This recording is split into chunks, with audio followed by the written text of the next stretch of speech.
Gracias, María Luisa. Buenas tardes. Muchas caras conocidas y solidarias y compañeras de la lucha. Aborto, mitos y realidades. Cada cultura distingue lo posible, lo que la gente puede hacer tanto en el dominio público como en el privado, de lo pensable, aquello que les parece correcto o que es permitido socialmente. O sea, lo pensable no se refiere a lo que cada uno de nosotros pueda pensar individualmente, sino que lo pensable es el conjunto de ideas que son socialmente aceptadas, son los fundamentos de la cultura, su axiología, sus valores. Por el contrario, lo posible es un conjunto más amplio de estos actos, algunos actos impensables como el incesto, la tortura, las violaciones de los pederastas o la destrucción deliberada de algo sagrado. Estos actos son posibles pero no pensables. El aborto siempre ha sido posible. Las mujeres lo han practicado en todas las épocas y en todas las culturas como la forma de librarse de un destino no deseado que cobra forma en una maternidad impuesta. Y también ha sido pensable en distintas épocas y culturas. En nuestro país, el aborto empezó a ser pensable cuando a mediados del siglo XIX México se esforzó por separar el Estado de la Iglesia Católica. La generación liberal formula leyes entretejidas con ideas sobre el honor de la mujer y su vulnerabilidad biológica constitutiva. En 1871 se promulga el primer código penal netamente liberal, llamado Código Juárez, y por primera vez el aborto se clasifica en un apartado distinto al del homicidio. Y para el Distrito y Territorios Federales se considera que el aborto es necesario cuando de no efectuarse corra peligro de muerte la mujer, y tampoco se castiga el aborto cuando es imprudencial o culposo, y el aborto intencional tiene atenuantes por cuestiones de honor, que la mujer no tenga mala fama, o sea, yo no podría abortar por mi mala fama, que haya logrado ocultar su embarazo y que éste sea fruto de una unión ilegítima. El Código Juárez dominó por muchos años la legislación penal mexicana hasta que fue sustituido por el Código Penal para el Distrito y Territorios Federales de 1931. Pese a que la Constitución de 1824 establecía el federalismo y por lo tanto que cada entidad federativa redactara sus leyes y reglamentos, la mayoría de las entidades de los estados adoptó este ordenamiento jurídico federal tal cual lo calcó. La novedad, lo pensable, fue no considerar punible el aborto cuando el embarazo resultara de una violación. Esta exculpación de responsabilidad penal introdujo una importante variable de ética laica. Producto de esta influencia de juristas de tendencia socialista que existía en ese momento. Pero la mayoría de los abortos, lo posible, no se llevaban a cabo por las razones aceptadas, por violación, porque hubiera causado por imprudencia cuando se realizara para salvar la vida de la mujer, sino por una más básica y general, el deseo o la necesidad de las mujeres de interrumpir un embarazo. Lo pensable, representado en estas causales de no penalización, no abordaba ni resolvía lo posible, por lo cual el aborto siguió siendo una práctica clandestina y riesgosa. Esta situación hizo que 5 años después de que se expidiera este Código Penal de 1931, durante la Convención de Unificación Penal, que fue en 1936, la doctora Ofelia Domínguez Navarro propusiera que se derogara la legislación penalizadora. El texto, que se tituló El aborto por causas sociales y económicas, tomaba como eje la injusticia social y concluía que el aborto era un problema cuya reglamentación competía a la salubridad pública y no al derecho penal.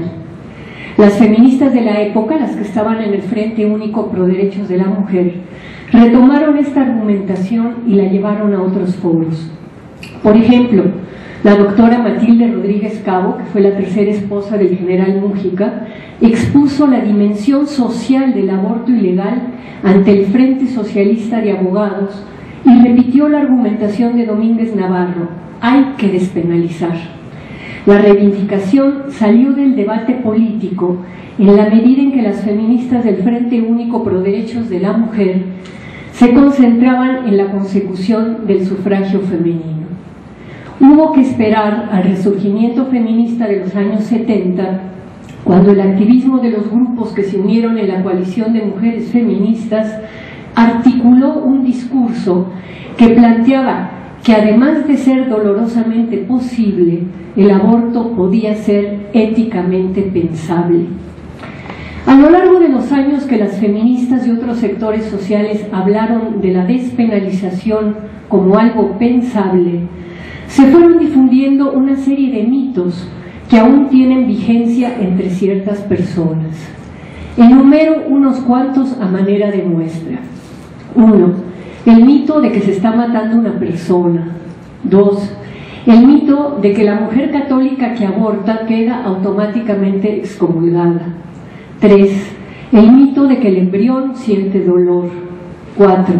El mito de que la mujer que aborta quedará traumada psicológicamente para siempre. 5. El mito de que la mayoría de los mexicanos, por ser católicos, están en contra del aborto. Estos mitos que todavía circulan son resultado de la ausencia de un debate público sobre la despenalización del aborto. La censura que un sector empresarial católico ha impuesto a los medios masivos de comunicación, amenazando con retirar su publicidad si se debate el tema, ha impedido que se ventilen de manera racional y fundamentada posturas que abrevan en posiciones científicas y laicas. No obstante, los espacios televisivos se han cerrado a un ejercicio libre de la razón. La reivindicación de la despenalización no ha estado condenada al fracaso, sino que, paradójicamente, ha sido capaz de filtrarse socialmente y de infundir de dignidad pensable a la añeja demanda ciudadana.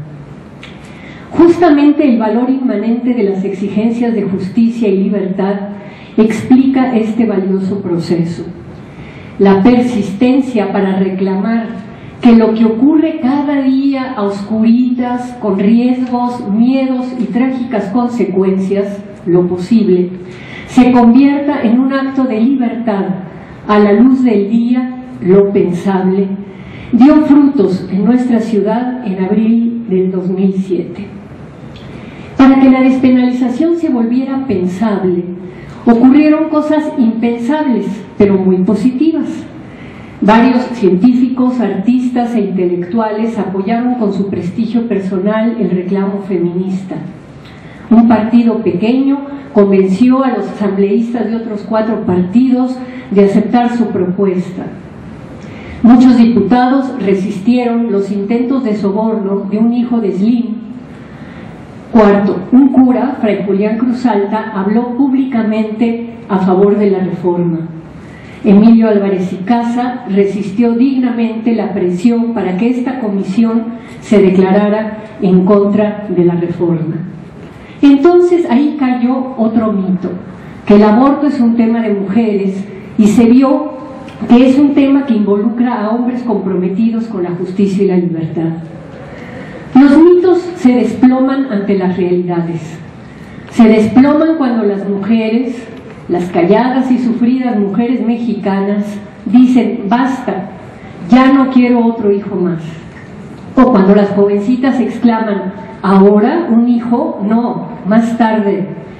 Y cuando nuestras compatriotas de todos los estados de la República viajan al DF, apoyadas por el Fondo María, a interrumpir legalmente un embarazo no deseado.